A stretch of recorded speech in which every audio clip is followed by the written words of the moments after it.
Praise the lord. మన ప్రభువును మన రక్షకుడును ఆయన యేసుక్రీస్తు అతి పరిశుద్ధ నామమునకు వేలాది వందనాలు, స్తుతులు, స్తోత్రాలు. దేవుని ప్రియ సంఘమైన మీ అందరికీ కూడా ప్రభువునందు శుభములు, బెరాకా బ్లెస్సింగ్స్, బెరాకా ఆశీర్వాదములు అనుదిన క్లుప్త వాక్య ధ్యానములకు మిమ్మల్ని ప్రేమపూర్వకంగా ఆహ్వానిస్తున్నాను. ఈరోజు లేఖన భాగము లూకాసు వార్త 21వ అధ్యాయము 1 నుండి 4 వచనాలు. కానుక పెట్టెలో తమ కానుకలను వేయుచున్న ధనవంతులను ఆయన పారజూచెను. ఒక బీద విధవరాలు 2 కాసులు అందులో వేయుచుండగా చూచి, ఈ బీద విధవరాలు అందరికంటే ఎక్కువగా వేసెనని మీతో నిజముగా చెప్పుచున్నాను. వారందరూ తమకు కలిగిన సమృద్ధిలో నుండి కానుకలు వేసిరి గాని ఈమె తన లేమిలో తనకు కలిగిన జీవనమంతయు వేసెనని వారితో చెప్పాను. యేసు ప్రభువారు మందిరంలో ఉంటున్నప్పుడు కానుకలు వేస్తున్న వారిని చూసినప్పుడు అక్కడ చాలామంది ధనవంతులు వాళ్ళ సమృద్ధిలో నుండి కానుకలు వేయిస్తున్నారు. అయితే ఒక బీద విధవరాలు మాత్రము 2 కాసులు అందులో వేయుచుండగా చూచి యేసు ప్రభువారు చెబుతున్న మాట, ఈ బీద విధవరాలు అందరికంటే ఎక్కువ వేసినని మీతో నిజంగా చెప్పుచున్నాను అని అంటున్నాడు. యేసు ప్రభువారు చెబుతున్నారంటేనే అది నిజం. ఇంకా ఆయన నిజముగా చెబుతున్నాను అని అంటే అది ఎంత గొప్ప ఆశ్చర్యకరమైన విషయం. ఆలోచన చేయండి. ఈ బీద విధవరాలు అందరికంటే ఎక్కువ వేసిందంట, కానీ తాను వేసింది 2 కాసులు మాత్రమే. అయితే యేసు ప్రభువారు దాన్ని వివరిస్తున్నారు. చూడండి 4వ వచనంలో, వారందరూ తమకు కలిగిన సమృద్ధిలో నుండి కానుకలు వేసిరి.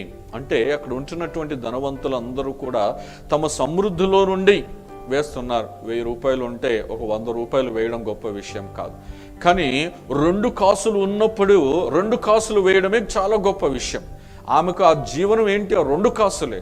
కానీ తనకున్న జీవనం అక్కడ అంటున్నాడు చూడండి, తనకు కలిగిన జీవనమంతయు వేసానని. తన జీవనం ఏంటి? ఆ 2 కాసులే. సారేపతు విధవరాల దగ్గర కూడా తన జీవనం ఏంటి? ఆ చిన్న అప్పం, ఆ రోజుకి అది చేసుకొని ఎంతకాలం బ్రతుకుతారో అంతకాలం బ్రతికి చనిపోవడం. ఇంకా వేరే ఆధారం ఏమీ లేదు, ఇక వేరే జీవనోపాధి ఏమీ లేదు. ఇక్కడ ఈ బీద విధవరాలు కూడా తన జీవనం అంతా వేశాను. నిజమే, మనం దేవుని మందిరానికి వచ్చినప్పుడు నాకు 1,00,000 రూపాయలు ఉంటే నేను దేవుని మందిరానికి 10,000 ఇచ్చేస్తాను అనడం గొప్ప విషయం కాదు. ఉన్నప్పుడు ఎవరైనా ఇస్తారు. వాళ్ళకి, ఇక్కడ మనము చెప్తున్నటువంటి ధనవంతులకి మీకు పెద్ద తేడా ఏమీ లేదు. కానీ మీ లేమిలో మీకు ఉన్న దాంట్లో దేవునికి తీస్తున్నారే, అదే దేవుడు చూస్తాడు. అక్కడే ఆశీర్వాదం. మన జీవనాన్ని, మన సమయాన్ని, మన శ్రమను, మన కష్టాన్ని, మన డబ్బును మనకు లేనప్పుడు ఇస్తున్నామే, అది గొప్పతనం. చాలామంది క్రైస్తవులు ఇక్కడే పొరపాటు పడుతూ ఉంటారు. దేవునికి ఇచ్చే విషయం, నాకు ఉంటే ఇస్తాను అనడం తప్పు, కానీ నీకు ఉన్న దాంట్లో నువ్వు ఇవ్వడమే గొప్ప విషయం. అక్కడే మనం ఆశీర్వదించబడతాం. కాబట్టి నీకు ఏముందో దాంట్లో నుండి యథార్థంగా నువ్వు తీసి దేవుని కానుకగా ఇస్తున్నావే, అది చూసి నువ్వు దేవుడు నిన్ను ఆశీర్వదిస్తాడు. కాబట్టి మన మానవ ఆలోచనలను పక్కన పెడదాం.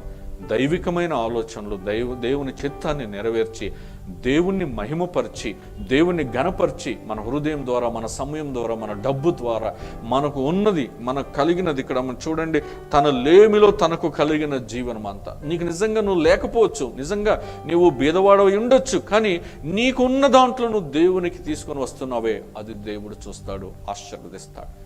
ఆశీర్వాదము దేవుడు అందరికీ దయచేయునుగాక.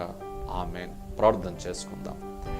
మా ప్రియ పరలోకపు తండ్రి, నీ పరిశుద్ధమైన నామానికి వందనాలు, స్తోత్రాలు. ఈరోజు మందిరములోని బీద విధవరాలు తన లేమిలో తనకు కలిగిన జీవనం అంతయు వేసినని మీరు చెప్పారు. నిజమే తండ్రి, అటువంటి మాకు హృదయం దయచేయండి. ఈ లేఖన భాగంలో చెప్పినటువంటి ధనవంతుల్లాగా మేము ఉండకుండా, నాయన మాకు కలిగినప్పుడు ఇచ్చేవారంగా కాకుండా, మా లేమిలో మాకు కలిగిన దాంట్లో మీకు ఇచ్చి నిన్ను ఘనపరిచి నీ ద్వారా ఆశీర్వదించబడే కృపను మాకు దయచేయండి. ఇదిగో ఈ బీద విధవరాలు ఈ భూమి మీద వాక్యం ఉన్నంత వరకు ఆమె గురించి చెప్పుకుంటారు. ఆమె చేసిన కార్యమును బట్టి తండ్రి, అలాంటి సాక్ష్యం మేము కూడా పొందుకున్నట్టుకు సహాయం చేయమని యేసు నామములో స్తుతించి ప్రార్థిస్తున్నాము తండ్రి. ఆమేన్. Praise the lord.